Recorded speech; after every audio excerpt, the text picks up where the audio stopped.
So, after you when did you finish with the Army?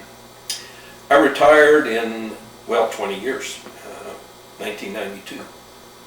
So that you were close to the end of your time with the Army with Desert Shield, Desert Storm. Mm-hmm. So that was it. You checked out. And what have you been doing since then?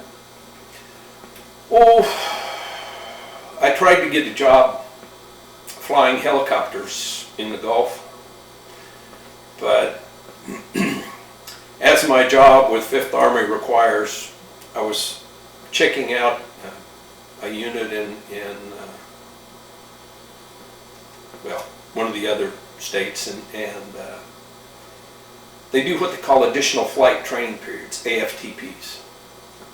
We had some guys that were working in Little Rock, put in like an 18-hour day, got in the car, drove down to their unit and wanted to do some flying. Well, they put 4 hours on the road, so that means 22 hours they've been going at least. And the weather was not legal to fly for them. But they were going to go out and do it anyway because that's the way they flew all the time. And I said, not with Army aircraft.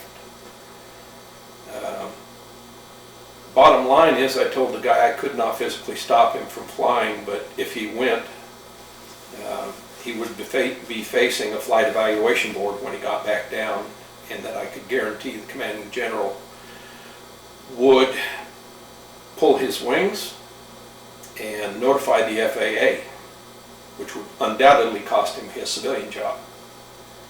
So with those considerations, if he wanted to go fly, I couldn't stop him.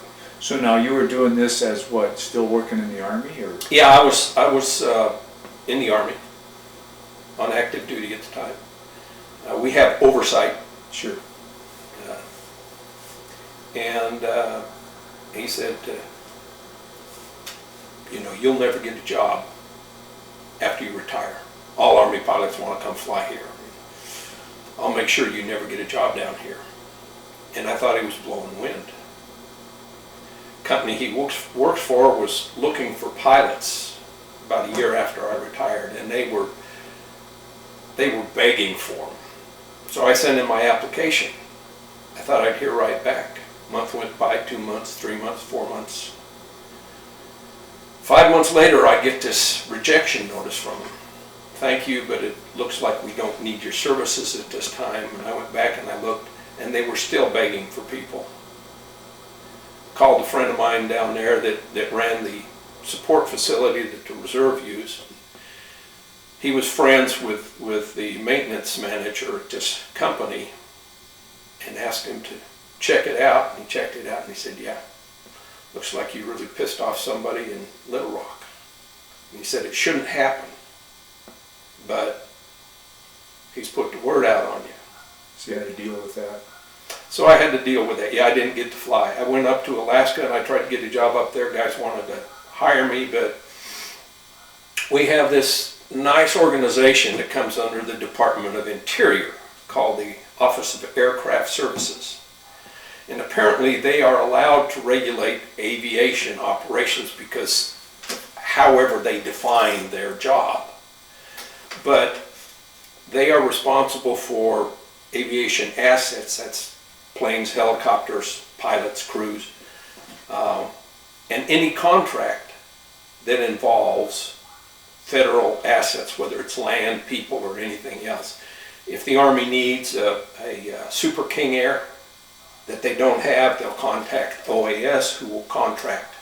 If they need it with pilots, the OAS will contract for that. So they put out the regulations that say in order to fly on a contract here, you have to have at least 100 hours in the last year in this type aircraft, landing and taking off from the same airports, heliports you're going to be operating from. Well, guys that do this full times frequently don't get 100 hours.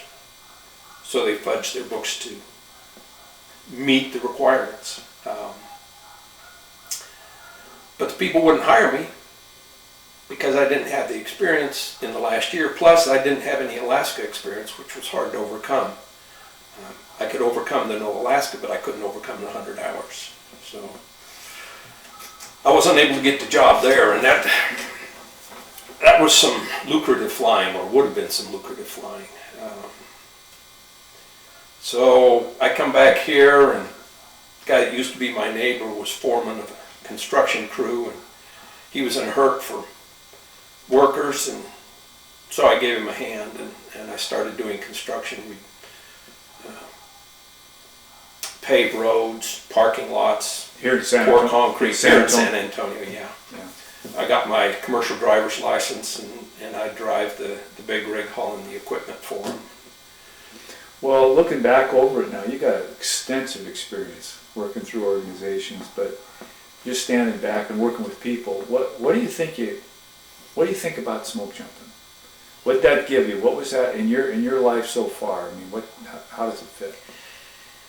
There's only one thing that I can think of, arguably maybe two, but one thing in a profession that I can think of that I take over smoke jumping, and that would be flying.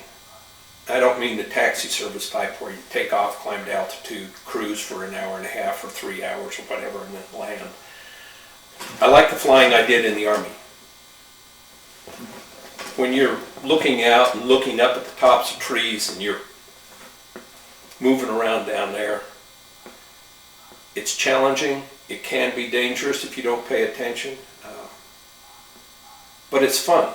And the people you work with are good, just like with smoke jumpers. The best people who know how to work hard, but do it with a joking attitude, the way they approach life.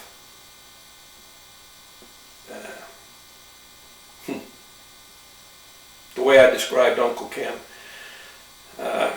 to a lesser degree, probably everybody else that I've ever worked with as a jumper, with maybe 1 or 2 exceptions, fill that bill too.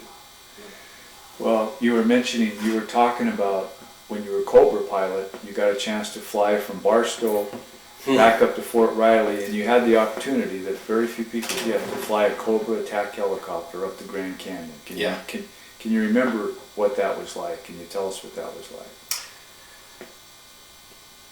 Desolation.